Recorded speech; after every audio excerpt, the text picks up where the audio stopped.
O buenas tardes, vamos a dar inicio al tema del día de hoy. Como verán allí, se trata de bases sociales del comportamiento. Habíamos mencionado la semana anterior que la conducta, el comportamiento del individuo, de la persona, de nosotros, se podía explicar basándonos en dos pilares, en dos fuentes. Por un lado, la base orgánica, que nos explica por qué podemos pensar, sentir, actuar de una determinada manera, pero que eso no era suficiente, porque de lo contrario, todos reaccionaríamos de la misma manera, todos nos comportaríamos de la misma manera. Y que existía otro pilar, otra fuente que moldeaba nuestra reacción, pensamiento, sentimiento, acción. Y con eso nos estábamos refiriendo a las bases sociales del comportamiento. Quiere decir, la sociedad influye y va moldeando nuestra forma de pensar, sentir, actuar.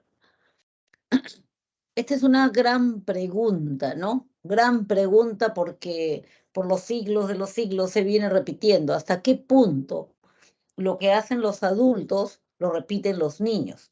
Los hijos al llegar a ser adultos, dice, replican el mismo estilo de crianza de sus padres, o sea, hacen lo mismo después que, como mucha gente dice, ¿no? Después que yo juré que nunca le iba a hacer eso a mis hijos y ahora me sorprendo haciéndolo. ¿Por qué? ¿Por qué sucede eso, no? Y por qué algunos sí pueden cambiar. Entonces, esa es la pregunta, una de las preguntas que vamos a tratar de resolver en esta reunión. Entonces, empecemos revisando cuáles son los temas que vamos a tratar. Y se trata de la socialización en general, qué agentes de socialización existen, qué clases de socialización, qué tiene que ver la familia, cuántos tipos de familia hay, qué estilos de crianza se presentan en la familia, cómo influyen las relaciones familiares en el desarrollo de la persona, qué cosas es el apego y qué cosas son las actitudes, que es una parte importante también del proceso socializador. La socialización la podemos definir como el, la interiorización que cada uno de nosotros hace de las reglas, normas, pautas de comportamiento que la sociedad te brinda, que la sociedad te muestra. Entonces nosotros vamos interiorizando reglas, normas, pautas de comportamiento, pero de manera tan imperceptible que a veces no nos damos cuenta. No nos damos cuenta que lo tomamos de la sociedad y lo hicimos nuestro. Y cuando lo hicimos nuestro, lo difundimos, lo defendimos, lo peleamos, lo justificamos. A eso se llama interiorizar, identificarse con normas, reglas, pautas de comportamiento. ¿Cuáles son los principales agentes socializadores? O sea, ¿quiénes son los que propician esta socialización? Todos los agentes socializadores los podemos agrupar en dos. Los agentes formales, que son aquellos que tienen esa misión, ese objetivo, la familia y la escuela, y los agentes informales. Estos agentes formales, decía, tienen ese objetivo, socializar al individuo. La familia indudablemente quiere preparar al individuo para que pueda insertarse a la sociedad sin problemas, pueda insertarse, trabajar en sociedad en armonía, en paz, con tranquilidad y logrando felicidad. La escuela complementa esta acción. Entonces la escuela lo que hace es tratar de cubrir aquello que la familia no hizo, o de repente ir depurándolo, consolidándolo, perfeccionándolo, ¿no? Este niño, tienes que esperar tu turno, ten paciencia, expresa lo que quieres, usa las palabras mágicas, no tires ahí las envolturas en el piso, usa el tacho, o sea, va completando la adquisición de estas normas, reglas, pautas de comportamiento. Y otros agentes socializadores, como los llamados informales, tenemos en primer lugar el grupo de amigos. Sobre todo en la adolescencia, el grupo de amigos ocupa un sitial bien importante, porque en la adolescencia es cuando el sujeto quiere romper, cortar con la dependencia emocional de la familia. Obviamente es de manera figurativa, yo quiero cortar, ya no quiero que me digan que, yo soy la imagen de mi mamá o igualito a mi papá, me porto igual, reacciono igual. No, quiero ser yo mismo. Y en ese afán de querer ser yo mismo, corto. Y algunas veces sucede, y probablemente ustedes son testigos directos o indirectos, que al tratar de romper hasta se oponen en muchas ocasiones, ¿no? Papá dice, haz esto, y como yo no quiero ser y no quiero hacer lo que dice papá y ser su copia, su remedio, yo hago lo contrario, ¿no? Y ahí vienen los problemas. Pero bueno, en ese afán de cortar la dependencia, yo me quedo en el aire. Y yo soy un ser social, somos seres sociales, entonces necesitamos el grupo. ¿Qué hacemos ahora? ¿Cuál va a ser mi soporte emocional? Que hasta entonces era mi familia, los amigos. Entonces los amigos pasan a cumplir un rol socializador importante, se convierten en el soporte emocional del adolescente. Quiere decir que allí, al grupo de amigos, tú vas, cuentas tus cosas, tus problemas, tus dificultades, escuchas las dificultades de los demás, opinas, recibes opiniones, adquieres determinados comportamientos que admiras de los demás, así como los demás también copian, absorben algunos de los comportamientos que tú tienes. Y es por eso que los grupos de amigos suelen ser homogéneos, no porque Dios los cría y ellos se juntan, no, sino porque compartieron tanto que ahora todos se parecen, reaccionan casi igual, ¿no? Reaccionan casi de la misma manera. ¿Por qué? Porque han compartido. Entonces el grupo de amigos se convierte en un agente socializador, porque cada uno de ellos aporta algo y tú lo absorbes. Indudablemente, algunas instituciones que frecuentes también te van a dar reglas, normas, pautas de comportamiento, convirtiéndose en agentes socializadores. La iglesia, por ejemplo, te dice qué debes hacer, qué no debes hacer, cuándo, cómo, etcétera. Hay algunas iglesias que son mucho más rígidas.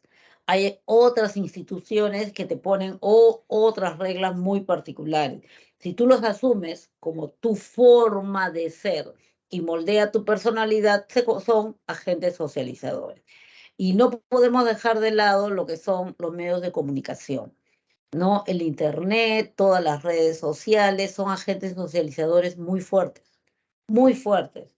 Lo peligroso es que cada vez a menor edad los niños son expuestos a estos agentes, a los medios de comunicación, al internet, por ejemplo. Tienen 4 años, ya le compraron su tablet. Y más peligroso que eso todavía es que nadie supervisa lo que ve. Nadie supervisa qué está viendo. Y ustedes se habrán dado cuenta en el YouTube, que está tan al acceso de todos, le pones un dibujo, un anime, que para que vea el niño, termina y aparece cualquier otro video. No necesariamente aparece otro dibujo para niño, no. A veces aparecen otras cosas. ¿Y quién le supervisa? ¿Y quién chequea lo que está viendo? Y el problema fundamental es que un niño pequeño no es como un adolescente. No razona, no reflexiona, no piensa, ni siquiera tiene una moral clara, sino que simplemente se guía por lo que ve, se cree todo lo que ve. Entonces, para él esa es su realidad. Y si el héroe elimina personas para crecer y convertirse en más poderoso, a él le parece bien hacer eso, porque su héroe lo hace.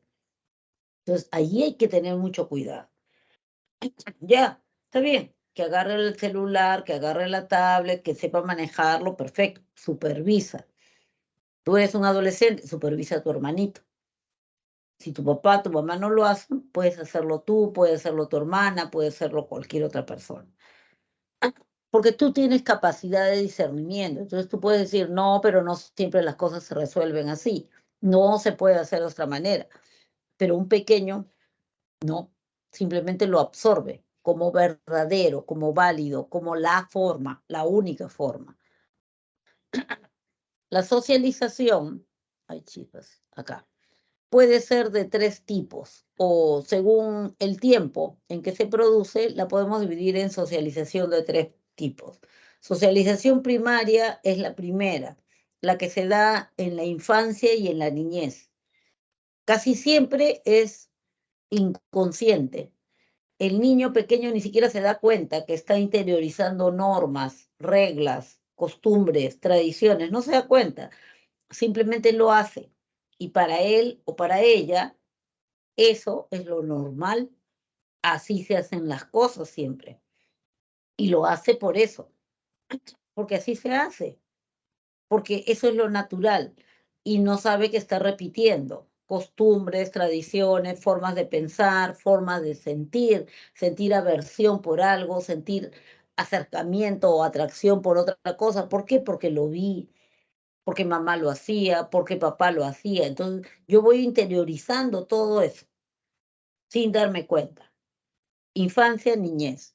La socialización secundaria es una socialización más consciente. Es la socialización del adolescente y del adulto, que van modificando reglas, normas, pautas de comportamiento de acuerdo a su quehacer cotidiano, de acuerdo al rol que están cumpliendo dentro de la sociedad.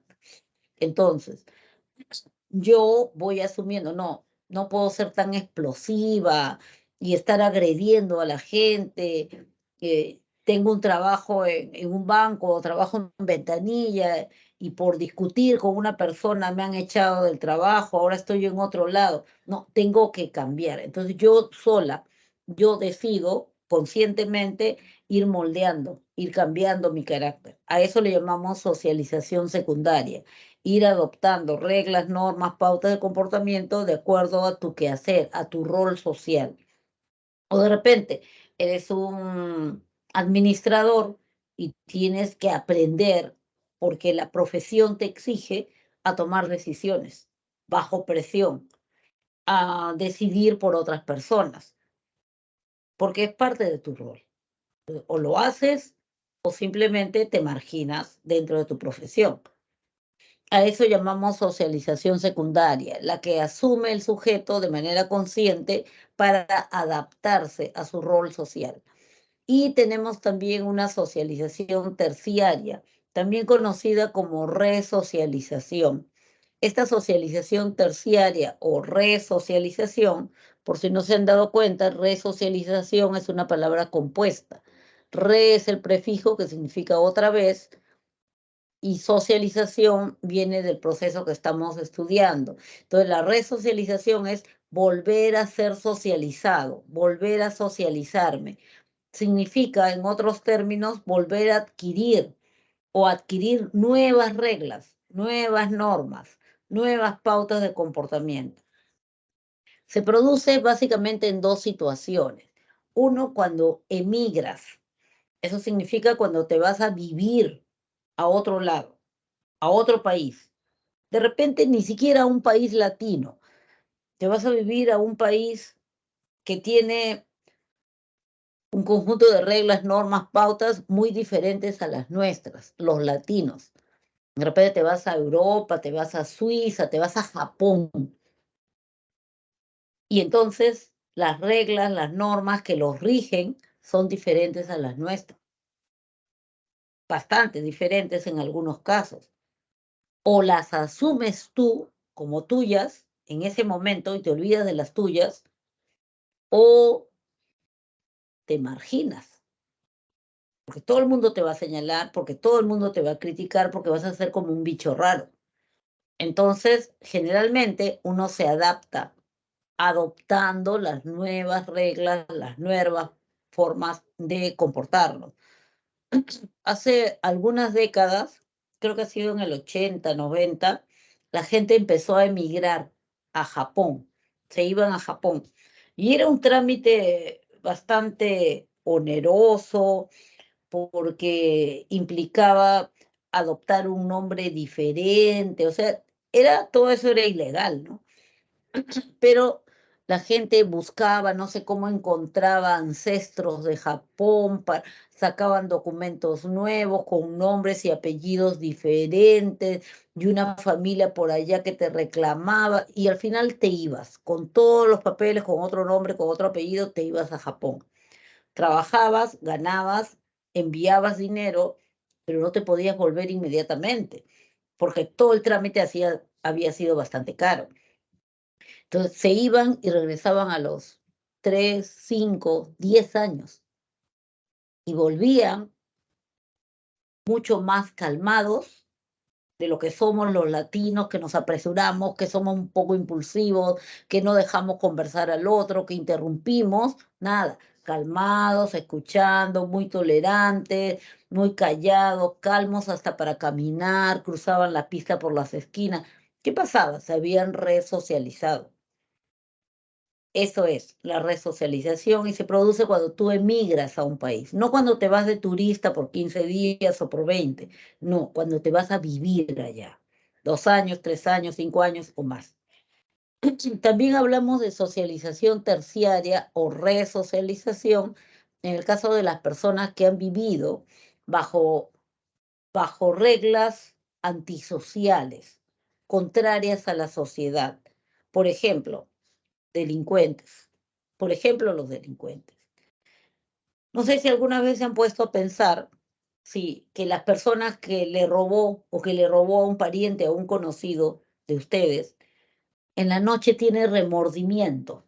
Si tiene insomnio, no puede dormir porque la culpa lo embarga. Para nada. No, de ninguna manera.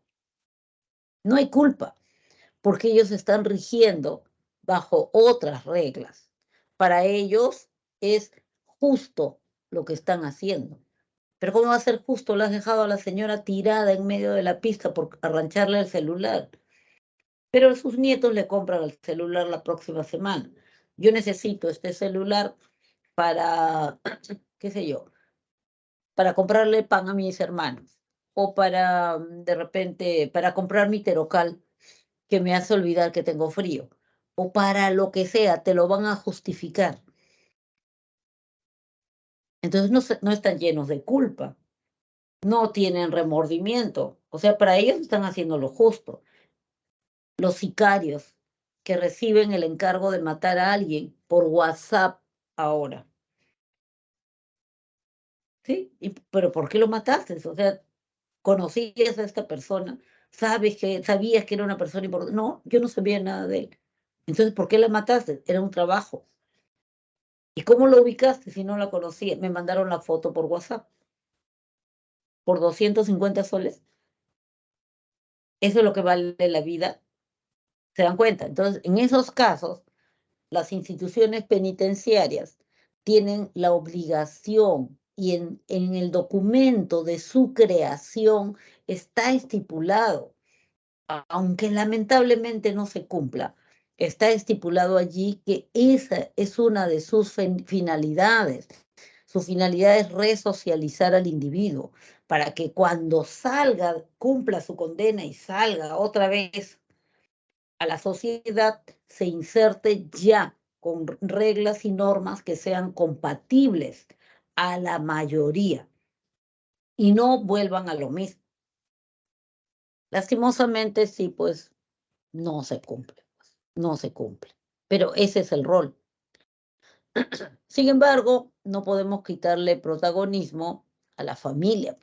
La familia es el principal agente socializador. ¿Por qué? Básicamente porque es el primero, es el primerito, o sea, es el primer lugar, tú abres tus ojitos y ya, ahí estás. Y tu papá, tu mamá son tus modelos, son tus héroes, son tus personas que admiras y tú copias lo que ellos hacen y eso jala lo que piensan y lo que sienten. ¿Por qué tratas así, hijito, a la señora que trabaja en tu casa? ¿Cómo? Así la trata mi papá, entonces yo la trato así. Entonces, sin pensarlo, los niños simplemente repiten. remedan, copian la conducta. Entonces, la familia es una réplica del sistema social. Por eso se le llama el microsistema social, la célula básica de la sociedad. Y la familia es el principal agente de socialización, por ser el primero, porque te pone las bases para que el sujeto de ahí en adelante pueda seguir avanzando.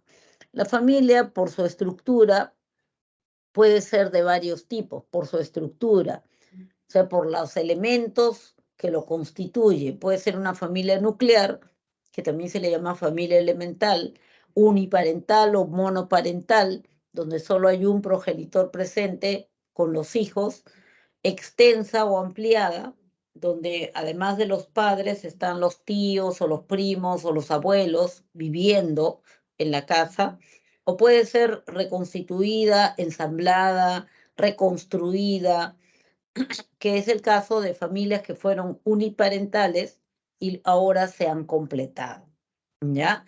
Entonces, en esos casos hablamos de familia reconstituida o ensamblada o reconstruida. ¿Cuál es mejor? Por la estructura, no se podría decir cuál es mejor. Algunos sostendrán de que no, la familia nuclear es lo mejor.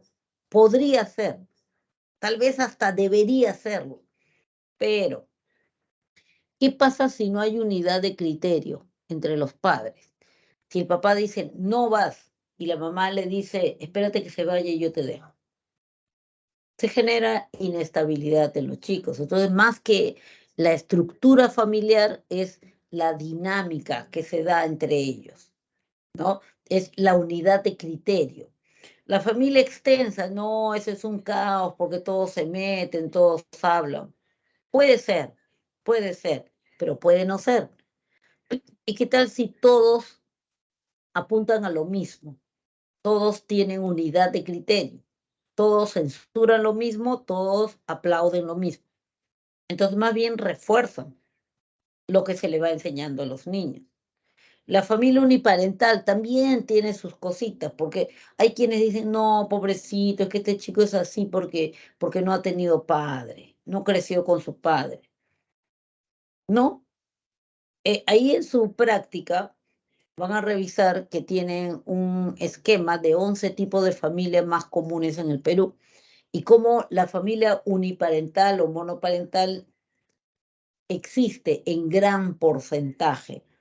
Y no significa que todos los niños del Perú tengan que ser, pues, personas desvalidas, con baja autoestima, que no tienen mayor motivación. No. Si el progenitor presente preserva la imagen del ausente, todo bien. Si el progenitor presente, o sea, el que vive con los niños, daña la imagen del ausente, obviamente que sí, las cosas van mal. No porque sea monoparental, sino porque han dañado la imagen de uno de ellos, que en este caso particular no se puede ni siquiera defender.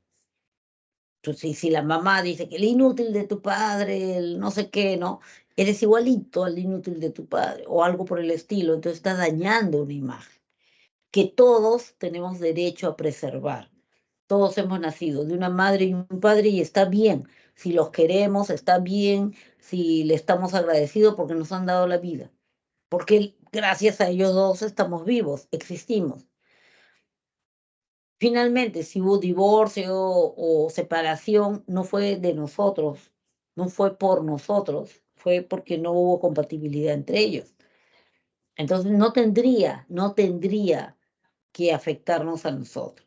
Y si se preserva la imagen que cada uno tiene de los progenitores, sean presentes o ausentes, no hay problema. O sea, no tiene por qué dañar la estructura emocional de la persona.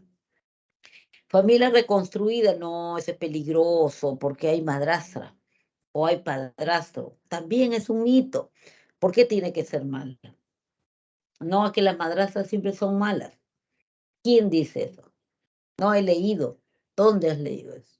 No es un cuento, pues la Cenicienta. Es un cuento, es un cuento.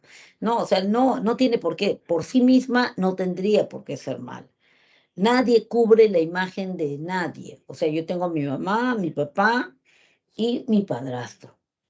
y mi madrastra. No, no es de que ya ha ocupado el lugar, no, nada que ver. O sea, cada uno tiene su lugar emocional. No tiene que ser malo, indudablemente los adolescentes, los púberes van a tomar más tiempo en confiar en el nuevo miembro. Está bien porque la confianza es algo que se gana, o sea, no es algo que se impone, es algo que se va a ganar. Y mientras más edad tengas, más te vas a demorar. ¿O por qué? Porque tienes más criterios para ir evaluando a la otra persona. Lo que sí puede marcar una influencia en la personalidad del sujeto es el estilo de crianza. Cuando hablamos de estilo de crianza, hablamos básicamente de la existencia de dos variables, la variable demanda y la variable afecto. Pero cuando hablamos de demanda, estamos hablando de las órdenes, estamos hablando de las exigencias, estamos hablando de las normas, las reglas que ponen los padres en la casa. Y cuando hablamos de afecto, estamos hablando de las muestras de afecto. ¿Hay muestras de afecto? No hay muestras de afecto. Tenemos el estilo de crianza autoritario. En el estilo de crianza autoritario, uno de los padres es la autoridad y el otro progenitor junto con los hijos se someten a la autoridad. El autoritario, o sea, el progenitor autoritario da las órdenes, las demandas, las indicaciones, sin explicación. Y el otro progenitor con los hijos se someten, sin chistar al término de la distancia, a esas indicaciones. Obviamente, un estilo de crianza así podría, estoy hablando en condicional, provocar en el niño una baja autoestima, inseguridad, dificultades para hacer cosas con iniciativa. Pero vamos a dejarlo ahí nomás. Un estilo de crianza permisivo o indulgente, algunas veces le dicen indulgente, es un estilo de crianza donde los padres tienen una idea errónea sobre lo que es el amor. Amar a los hijos es consentirlos. Amar es consentir, conceder. Entonces, si yo quiero a mis hijos, le tengo que conceder todos sus deseos. Y esa es una idea equivocada. Es muy equivocada, ¿no? Entonces, los padres se esfuerzan en darle todo lo que ellos piden y las demandas de los hijos son cada vez más grandes. Al comienzo pedirá juguetes un poco sofisticados, después pedirá aparatos tecnológicos más complicados, no sé, un dron, un departamento, una moto, una bicicleta, o perdón, un auto, un viaje a Europa, etcétera, ¿no?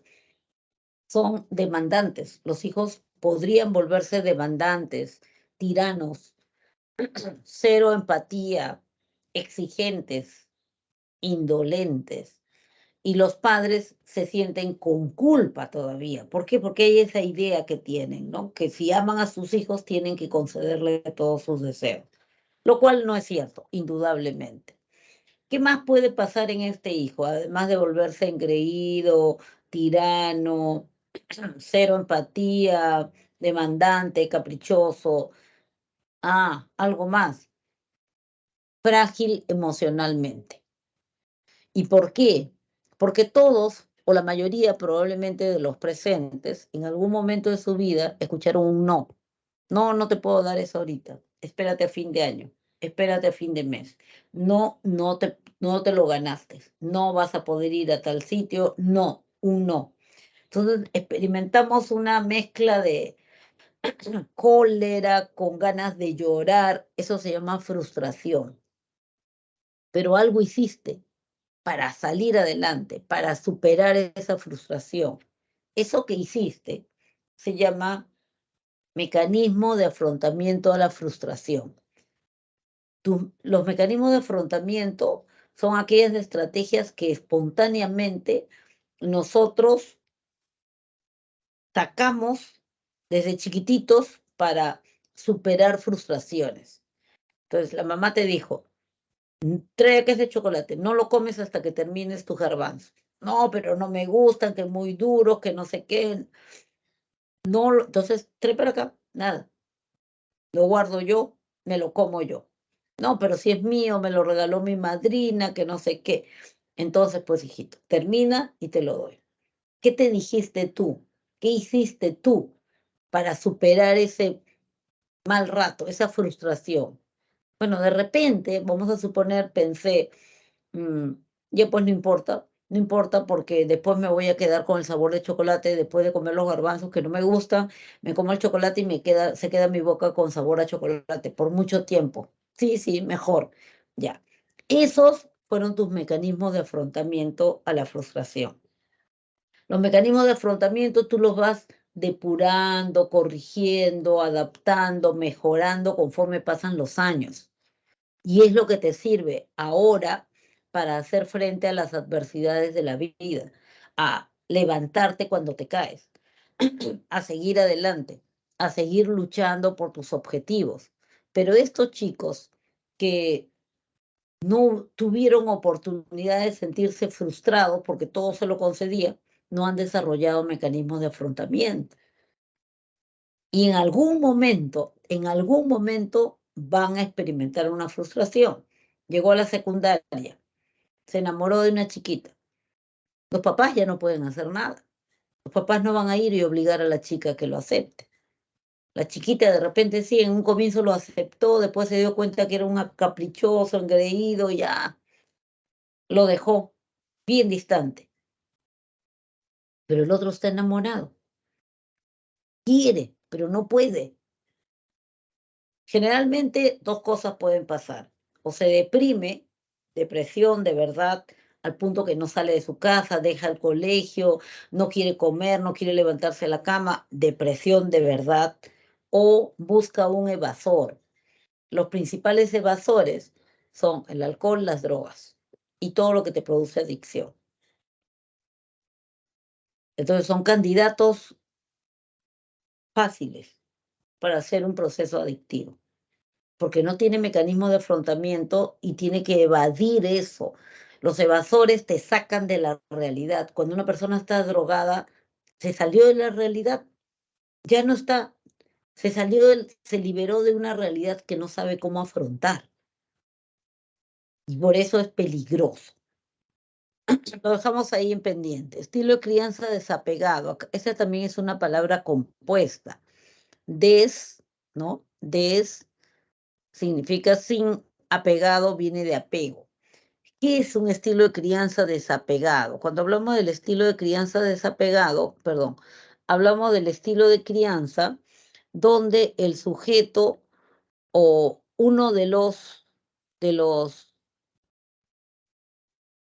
uno de los progenitores no quiere vincularse afectivamente. El apego es un vínculo afectivo fuerte que te da seguridad y que se desarrolla espontáneamente más o menos al año y medio, año y medio.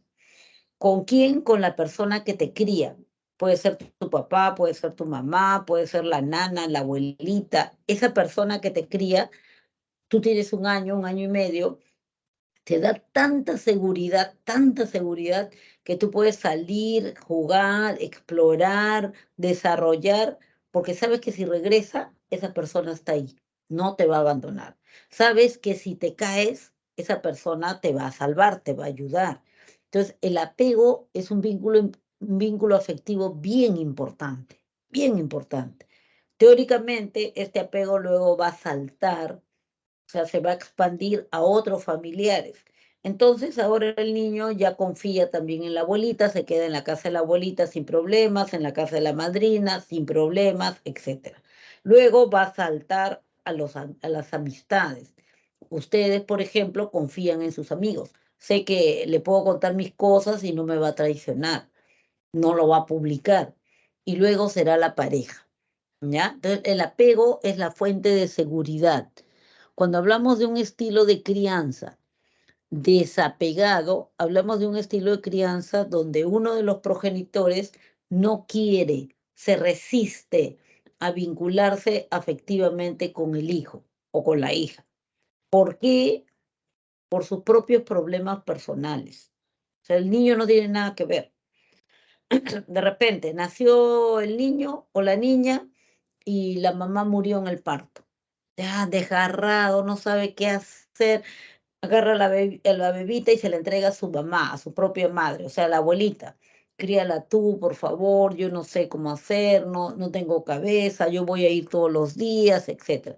Efectivamente va todos los días, le deja el dinero necesario, pero tiene tanto trabajo que llega casi siempre cuando está dormido.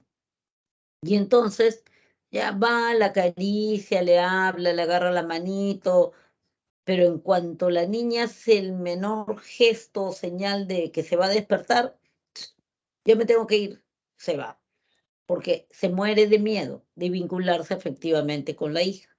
¿Por qué? Por sus propios problemas, por sus problemas personales. Pero pregúntale a la niña, oye, tu papá no viene a las reuniones del colegio, ¿no? ¿Por qué? No me quiere. ¿Por qué? Porque mi cabello es muy lacio, porque el otro día mojé la cama, porque le hago renegar a mi abuelita, por lo que sea. Los niños pequeños tienen un pensamiento que es limitado, no tienen un pensamiento lógico, tienen un pensamiento egocéntrico. Ellos creen que todo lo que pasa en el mundo está vinculado con ellos. Entonces, ellos creen que si el papá no la quiere, porque eso es lo que ven y eso es lo que le parece a ella, es porque ella ha hecho algo o porque no vale lo suficiente para ser querida. Ya de grande, ya adolescente, analizará, se dará cuenta y ya pues dirá, ¿no? Ah, yo no era la que estaba mal, ¿no? Era mi padre, el que estaba así, enfermo, dañado. Pero, ¿cómo vivió esa infancia esa niña? Pensando que no valía mucho, con una autoestima hasta el suelo, triste, ¿no? Con culpa. No está bien. Entonces, no está bien un estilo de crianza desapegado, no está bien un estilo de crianza autoritario, no está bien un estilo de crianza permisivo. ¿Cuál es la alternativa? Un estilo de crianza democrático. En el estilo de crianza democrático, indudablemente, si hay demandas, si hay reglas, si hay normas, pero eh, las demandas, las reglas o normas se explican. Se le explica a los chicos, miren, a partir de ahora estas van a ser las reglas, la puerta de la casa se cierra a tal hora, vamos a hacer los domingos tal cosa o cual cosa, etcétera, etcétera. ¿Ya? Se explica y si hay necesidad, hasta se puede modificar las reglas a sugerencia, a pedido de alguno de los hijos. Entonces, pero si no se pueden poner de acuerdo, quien tiene que tomar la decisión son los padres, porque esa es parte de su rol, porque eso es lo que tienen que hacer. Los padres tienen que orientar y salir adelante, mostrarle el camino a los hijos. ¿Qué aprenden entonces en un estilo de crianza democrático? Aprenden que sí se les valora porque se les explica, se les pregunta, se les toma en cuenta, pero hay reglas que deben cumplir aun cuando no les guste. ¿Y por qué? Por el bien de la mayoría. Entonces, eso es importante de tener en cuenta. Ay, chipa, lo borré mucho, ¿no? Bueno, la familia entonces ejerce o tiene un rol, cumple un rol diferente en cada una de las etapas o en las diferentes etapas de desarrollo del niño. En la infancia, básicamente le brinda nutrición y afecto. En la niñez, ya va estimulando lo que es su desarrollo intelectual y también su desarrollo moral. Acuérdense que los niños, cuando son pequeños, ¿no? Los niños, estamos hablando de 4, 5, 6 años, todavía no están en posibilidad de tener una moral, de discernir bien qué es bueno, qué es malo. Entonces lo que hacen es toman prestada la moral de los padres. Está mal eso, porque papá dice que está mal. Ah, ella se ha portado bien, porque mamá dice que una niña buena se porta así. O sea, préstame tu moral para juzgar a la mamá, préstame tu moral, papá, para juzgar a los amigos. En la pubertad, adolescencia, ya el rol de la familia es diferente.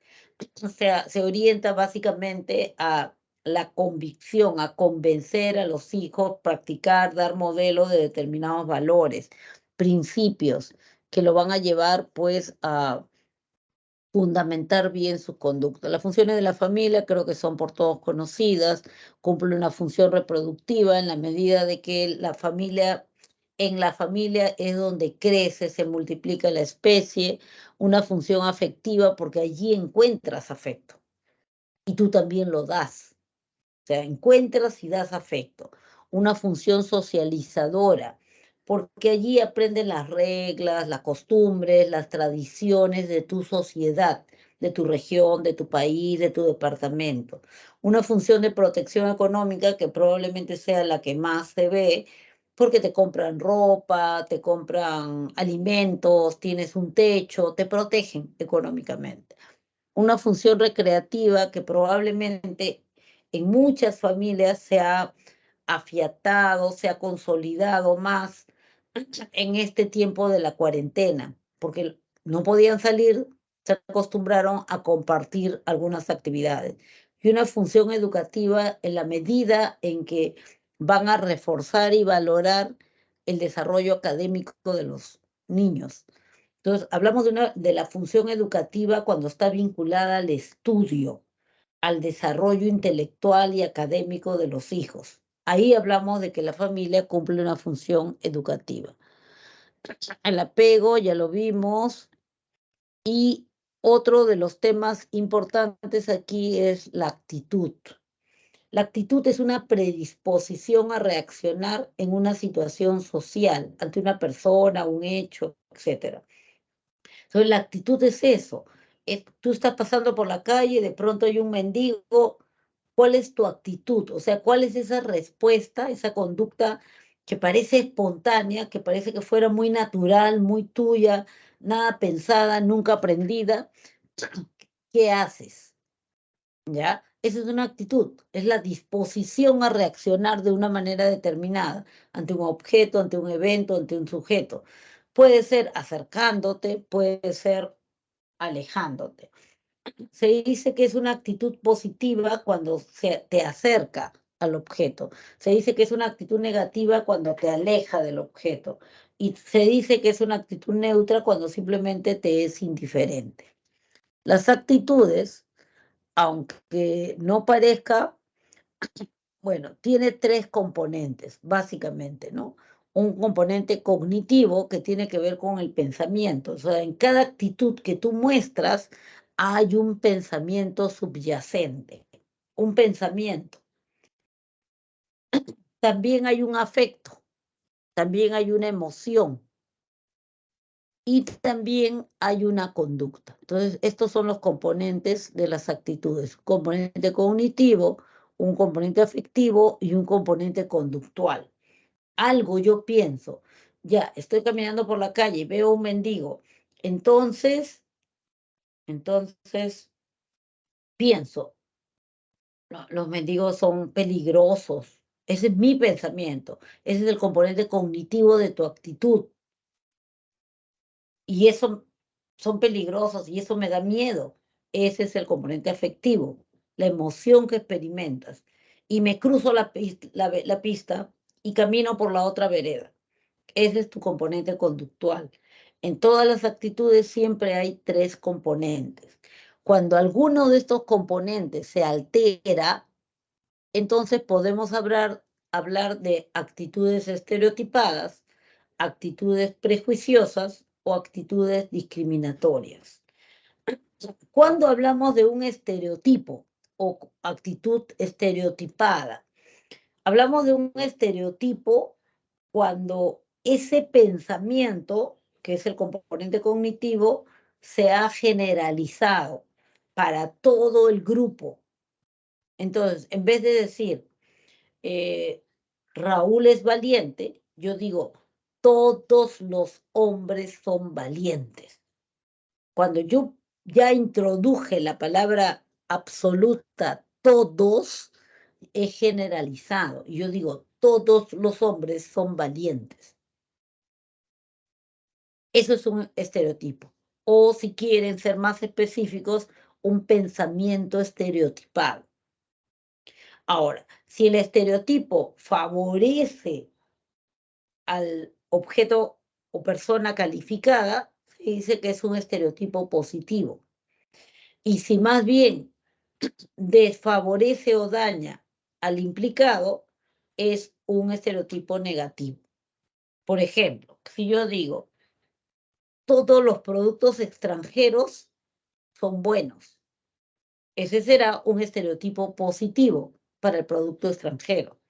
Pero si yo digo, todos los productos nacionales son malos, ese será un estereotipo negativo para el producto nacional. ¿Ya? Entonces, estereotipo es un pensamiento generalizado, es una alteración. Los estereotipos negativos, todos los productos nacionales son malos, pueden provocar una valoración negativa también de algunos ejemplares de ese grupo que yo he exteriorizado. Entonces, mi pensamiento era, todos los productos nacionales son malos. Agarro este lapicero. Made in Perú. Agarro este otro lapicero. Hecho en el Perú. ¿Para qué me traen? Estos lapiceros son malos. No, son buenos, pruébelo. ¿Para qué los voy a probar? Son peruanos. Son malos. Entonces, el prejuicio, que también es una palabra compuesta, como ya se habrán dado cuenta, pre significa antes, juicio es valoración. El prejuicio es la valoración anticipada que yo hago. ¿Basándome en qué? Basándome solamente en mi estereotipo negativo. Yo encontré estos ejemplares del grupo productos nacionales. Entonces, el juicio, la valoración que yo hago de uno o de unos elementos que pertenecen al grupo estereotipado se llama prejuicio. Estos lapiceros son malos. Eso es un prejuicio, porque tú no los has usado, pero son nacionales, son malos, pero pruébalos. ¿Para qué? Son nacionales, son malos. Si yo a eso, o sea, avanzo más todavía y no solamente los valoro, que en este caso sería los minusvaloro, sino que además los rechazo, entonces mi conducta pasa a ser una conducta discriminatoria. Yo discrimino. ¿Sabes qué? La próxima vez que me vayas a comprar útiles de oficina, no me compres producto nacional.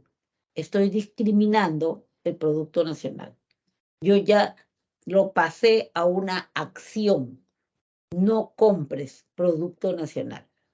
¿Ya? Entonces, cuando escuchan los términos estereotipo, prejuicio, discriminación, se están refiriendo a las partes de la actitud, a la parte de la actitud que está alterada, sea el estereotipo, sea el prejuicio o sea la discriminación, según el caso.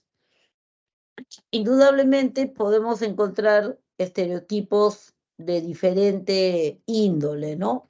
Como por ejemplo estereotipos de género, que nos van diciendo los hombres son así, las mujeres son asá, etcétera. Estereotipos de país, todos los suizos son exactos y puntuales, es un estereotipo. O de clase, ¿no? Toda la gente que tiene dinero, que pertenece a una clase social alta, son inteligentes. Es un estereotipo, es un pensamiento estereotipado. Yo no conozco a todos. ¿Cómo voy a afirmar eso? Es irracional, sí.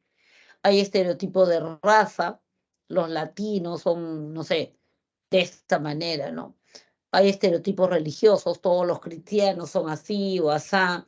Hay estereotipos políticos, hay estereotipos inclusive de orientación sexual. Entonces, pero lo importante es que nos quedemos con eso grabado, que un estereotipo es un pensamiento generalizado. Acá tenemos algunos ejemplos de prejuicio.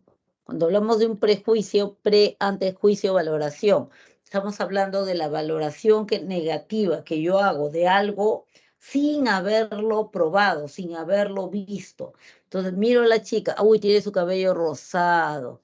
Esta debe ser una drogadicta. Pero ¿cómo vas a decir esto de esa señorita? Pero mira el cabello. O sea, basándome en mi estereotipo, todos los que se pintan el cabello de colores claros son drogadictas. La veo a la chica, tiene su cabello rosado, ay, es una drogadicta. Es un prejuicio. O lo veo al muchacho con sus tatuajes y digo, este es un delincuente. Porque todos los que tienen tatuajes son delincuentes.